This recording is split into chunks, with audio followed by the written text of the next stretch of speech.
This is our deer hunting property.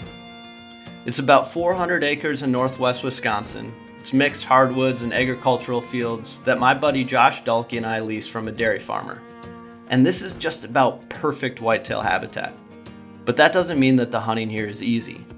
This is Wisconsin after all, and there's plenty of hunting pressure all around us.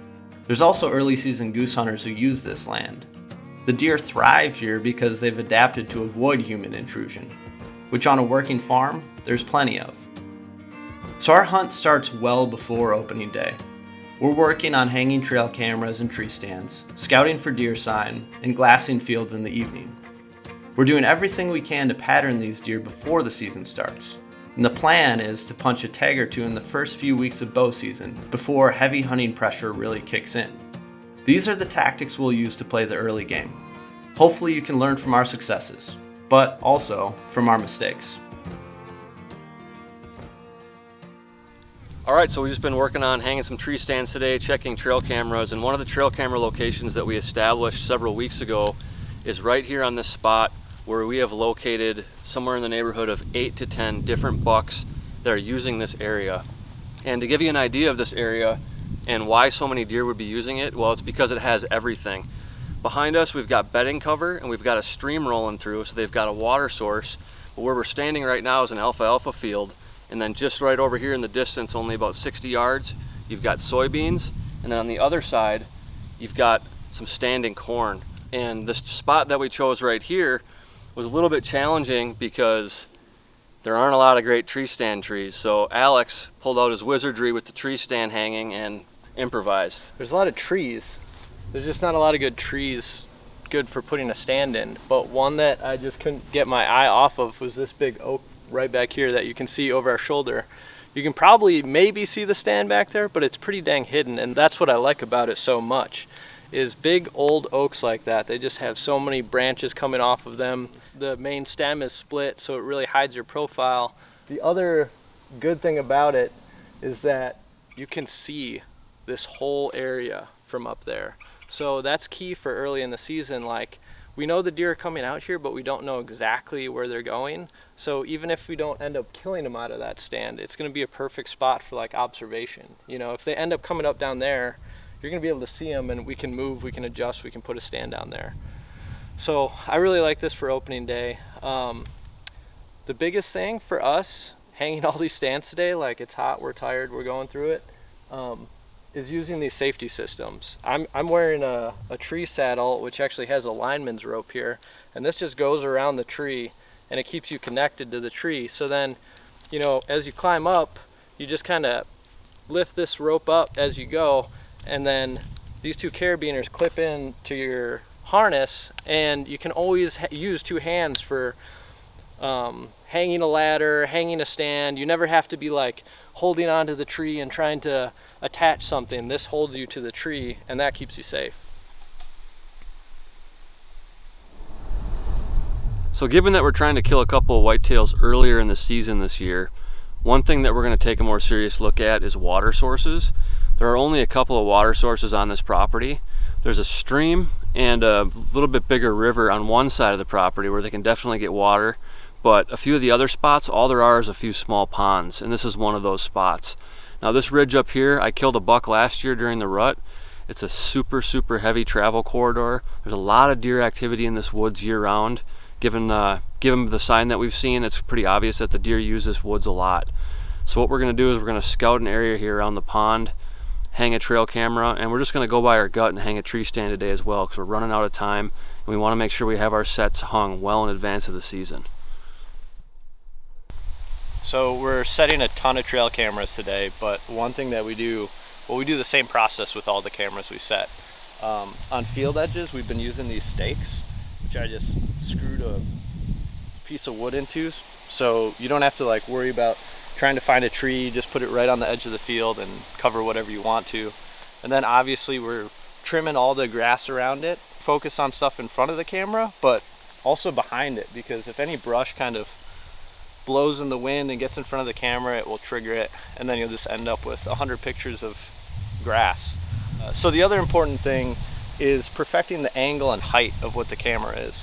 All these cameras, they seem to have kind of a ideal detection range of about 10 yards. So we're trying to put the camera about 10 yards away from where we're expecting to get the most deer activity.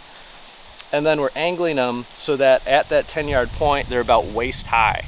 Whenever you're aiming your cameras, just kind of get behind it, line it up, and it should be shooting for right about your waist. And then if you're really worried about it, you can go walk back and forth in front of the camera a couple times, make sure it triggers, and then just make sure it's on the right setting. And for that, we do it a couple different ways. On trails, we'll set it on higher intervals, and we'll set it to take multiple pictures, because theoretically a deer is going to just be walking by the camera quickly. So we want to get as many photos as possible. But something like this, where it's more of a feeding area, we expect deer to kind of like mill around here and be in front of the camera for, 10 minutes, half an hour, who knows. So we don't want hundreds and hundreds of pictures of the same doe just eating beans.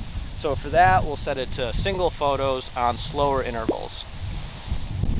This whole early season game that we're playing right here is really new to us on this property. So we're trying to identify all the patterns of these deer throughout the whole season, starting in the summer. And the way that we've been doing that is not only using just basic woodsmanship and looking for deer sign and all the obvious things like that. I mean, we were out here during turkey season looking for some heavily used trails and some of the things that you can find in the winter and the spring that you won't be able to find during the summer. So we've got those bases covered, but now that we're actually getting serious about trying to pattern some deer and kill them, a lot of that does come down to the trail cameras. Trail camera images are what you make of them, and you want to pay attention to a lot of the finer details that maybe you wouldn't think about just right off the top of your head. For instance, one of the deer that we've got on camera, we realize that it's got mud on the lower part of its legs. So we know where the nearest swamp is, where that deer is probably bedding. It's coming out of that swamp, and by the time it gets to the field to feed, its legs are still muddy from where it was bedding and where it traveled through when it got there. So pay attention to some of those details. Realize that you are somewhat limited by technology because there's not a single trail camera that captures everything. Now that we've got about a half dozen cameras hung and we've got an inventory of photos built, we've been saving them in the Hunt Stand app. It makes it a lot easier to organize all your trail camera images, and for that matter, all of your hunting information, including your tree stand locations, any field observations that you might make, and just anything you need to really organize your hunt and keep it all consolidated in one resource. We do that with Hunt Stand. We've got like somewhere in the neighborhood of 12 different bucks that we've identified on this property through trail cameras, and probably 5 that we'd be more than happy to shoot during archery season. What do we do with all this information now that we have it? We've got these trail camera images, we've got some stands hung. How do we actually zero in on where we're going to sit on opening day and during that first week of archery season during the early game?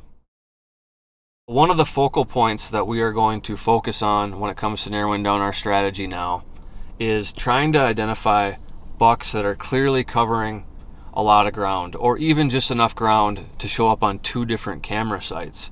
If you've got a buck that's just showing up intermittently on just one camera, it doesn't necessarily do you a lot of good. And that's why you want to put out more than one trail camera and cover your bases in a given area, because you want to see where he's coming from, where he's going, what time he's doing it, and then you can sort of connect the dots and try to figure out, okay, he's going from this camera at this time to this camera at this time. He's done it consistently. Where might he be going in between? And you can start to visualize by using some of your aerial imagery and things like that in Hunt Stand to try to imagine, what's this buck thinking? Where's he bedding? What's he doing after he gets up from bed? When is he going to feed? And where is he going on that travel pattern in between? And you want to put yourself in a position where you're going to be ready to kill that buck while he's actually on the hoof during daylight hours. And that's the challenging part about this.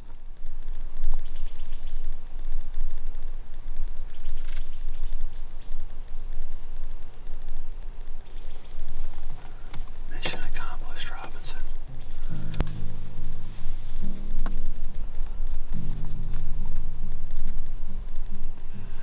Well, after all that hard work today, we were just hoping for a small reward. All we wanted to do was just see one of the dozen bucks we have on camera. We didn't even care if it was a 4-corn. We just wanted to see a buck. With our own eyes. With our own 2 peepers. And we just happened to see one of the deer that we really would like to shoot. He's a gorgeous, gorgeous, mature 9-point with a split left G4. So basically the end of his main beam, he's got a split on there. I can tell you he looks a lot bigger in person than on camera. Yeah. It's cool to see him on camera, and then all of a sudden, there they are. And we can't see around that corner right now, so we're just trying to imagine what could be around that corner with him, because bucks really aren't hanging solo right now, so he's probably got somebody with him, and he might have his big brother.